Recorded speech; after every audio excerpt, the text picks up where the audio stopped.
स्वामी समर्थ. पुन्हा एकदा तुम्हा सर्वांचं एका नवीन व्हिडिओमध्ये खूप खूप स्वागत आहे.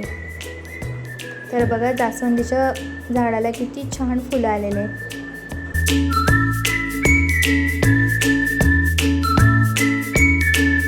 तर बघा पहिलं तर तुम्हाला मी एक मेहंदी दाखवते.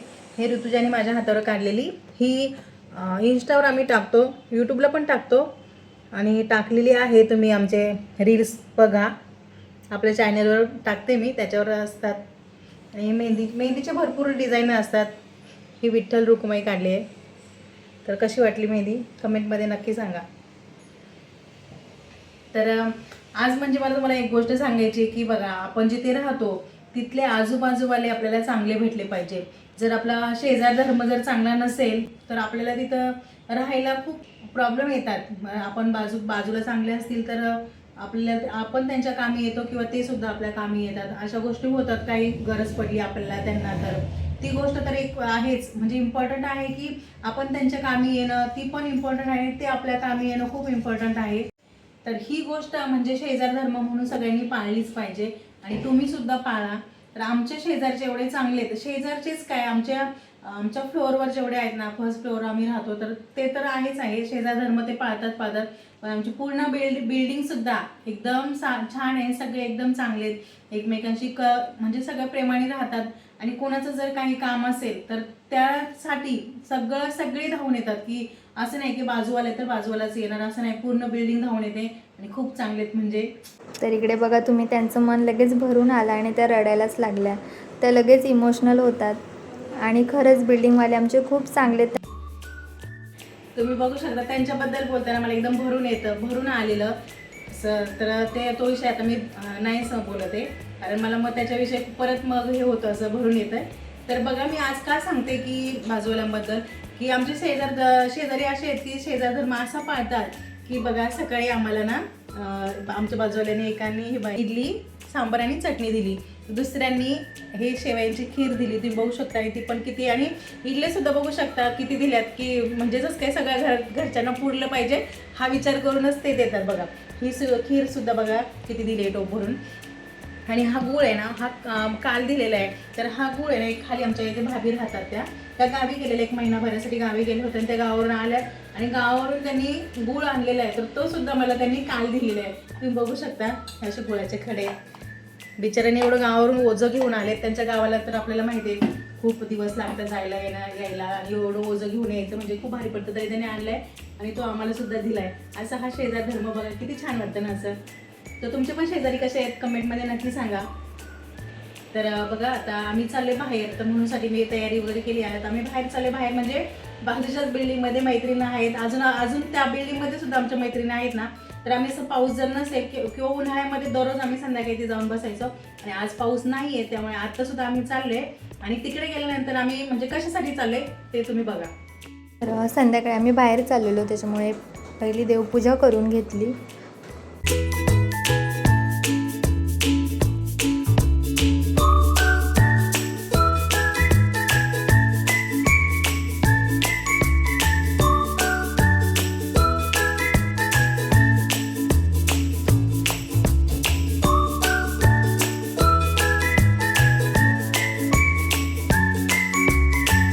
तर आम्ही इकडे बाहेर बसलेलो, पाऊस वगैरे नव्हता आणि आमच्या छान अशा गप्पा चालू होत्या. आणि इकडे बघा आजी आणि अण्णा रोज असे राऊंड मारतात. तिथल्या तिथे दोघे एकमेकांचे असे हात पकडून राऊंड मारत असतात. तर छान वाटतं त्यांना असं बघितलं की.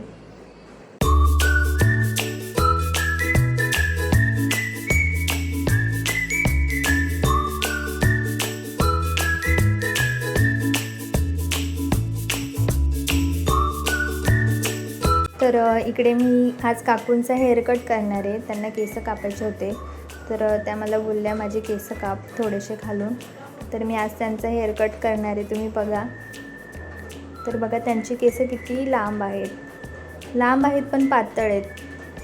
तर आता त्यांचे केस कापायचे ते, पण काकू बोललेत की थोडेसेच काप माझे केस. तर मी पहिलं सगळा गुंता काढून घेतला आणि त्याच्यावर असं स्प्रे केलं पाणी. तर स्प्रे बॉटलचा आम्ही थोडासा जुगाड केला आहे, तुम्ही बघू शकता. आणि छान अशी त्यांची केस विंचरून घेतली. तर काकूची केस खूप लांब होती, त्याच्यामुळे आम्ही शेवटी नंतर उभंच राहिलो दोघी पण, कारण की मला व्यवस्थित विंचरता येत नव्हतं बसून. मग आता मी काकूंना विचारलं की तुमची केस किती कट करू, तर त्या बोलल्या थोडेसेच कट कर.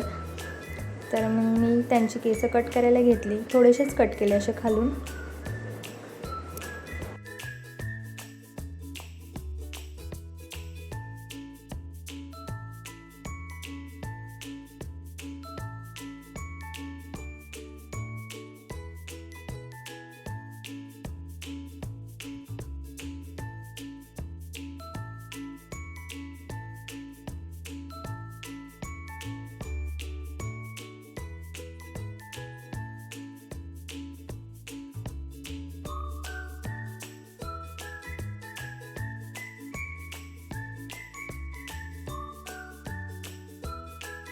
तर अशा पद्धतीने माझे केस कट करून झालेले आहेत, तुम्ही बघा. तर कसा केला आहे मी हेअरकट मला कमेंटमध्ये नक्की सांगा. तर इकडे मी ना आता हेअरकट झाल्यानंतर शाल्वीला मेहंदी काढायची होती. ती खूप दिवस झालं माझ्या मागे लागलेली, बहिणी मला मेहंदी काढ, बहिणी मला मेहंदी काढ. तर मग आज तिला मेहंदी काढायला घेतली. तिला खूप आवडते मेहंदी. ती जेव्हा पण माझ्या हातावर नवीन डिझाईन पाहते ना मेहंदीची, तेव्हा बोलतेच वाव वहिनी किती छान काढलेली मेहंदी. तर बोलते मला पण काढायची, असं नेहमी ती बोलत असते. तर मग छान अशी तिच्या हातावर मी मेहंदी काढून घेतली. तर कशी वाटते शाल्वीची मेहंदीची डिझाईन मला कमेंटमध्ये नक्की सांगा. आणि तिची स्माईल बघा ना तुम्ही, किती छान स्माईल देते ती. तर अशी छान अशी मेहंदी तिच्या हातावर मी काढली, दोन्ही पण हातांवर, आणि ती खूप खुश झाली.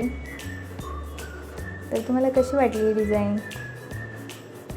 तर ती जेव्हा मेहंदी काढायला बसते ना, तर अजिबात हालत नाही, एकदम शांत अशी बसते. मग मला व्यवस्थित तिच्या हातावर मेहंदी काढता येते. तर काय नाही, सिंपल अशी डिझाईन काढलेली मी, पण छान वाटते ती. तर बघा आता इकडे मी छोलेची रेसिपी तुमच्यासोबत शेअर करणार आहे. तर हा व्हिडिओ नेक्स्ट डेचा आहे.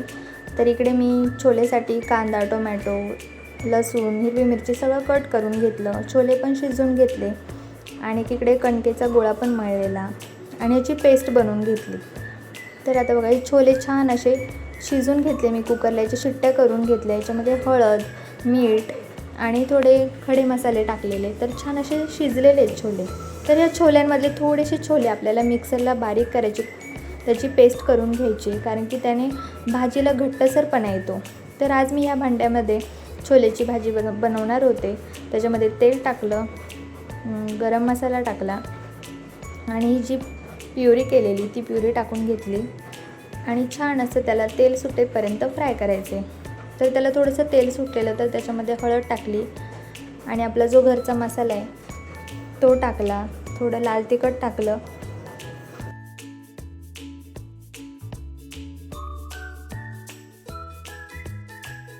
आणि धना पावडर टाकलेली आहे.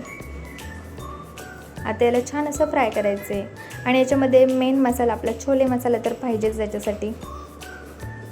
तर छान असं थोडंसं तेल सुटलेलं आहे. आता त्याच्यामध्ये हा जो छोलेचा मसाला आहे, हे एक पॅकेट आहे 10वालं, ते पूर्ण मी याच्यामध्ये टाकलेलं आहे आणि याला छान असं मिक्स करून घ्यायचं आहे. आणि याला तेल सुटलं की त्याच्यामध्ये आपण जी पेस्ट बनवलेली छोल्याची ती पेस्ट टाकायची आणि तीही छान अशी मिक्स करून घ्यायची. ती छान अशी फ्राय झाली की त्याच्यामध्ये आपले शिजवलेले जे छोले आहेत ते टाकून घेतले मी. आणि पाणी आपल्याला हवं तसं ॲड करायचं, आपल्याला जशी भाजी हवी आहे घट्ट पातळ तसं ॲड करायचं आहे. मीठ वगैरे टाकून घेतलं आणि उकळी आल्यानंतर छान अशी कोथिंबीर टाकून घेतली आणि मग त्याची छान अशी उकळ काढून घ्यायची आहे, कारण की छोले तर आपले शिजवलेलेच आहेत, त्याच्यामुळे जास्त वेळ त्याला ठेवायचं नाही आहे. आता एकीकडे मी छोलेची भाजी बनवलेली आणि जिरा राईस लावत होते कुकरला आणि एकीकडे आईंची चपाती बनवायचं चालू होतं.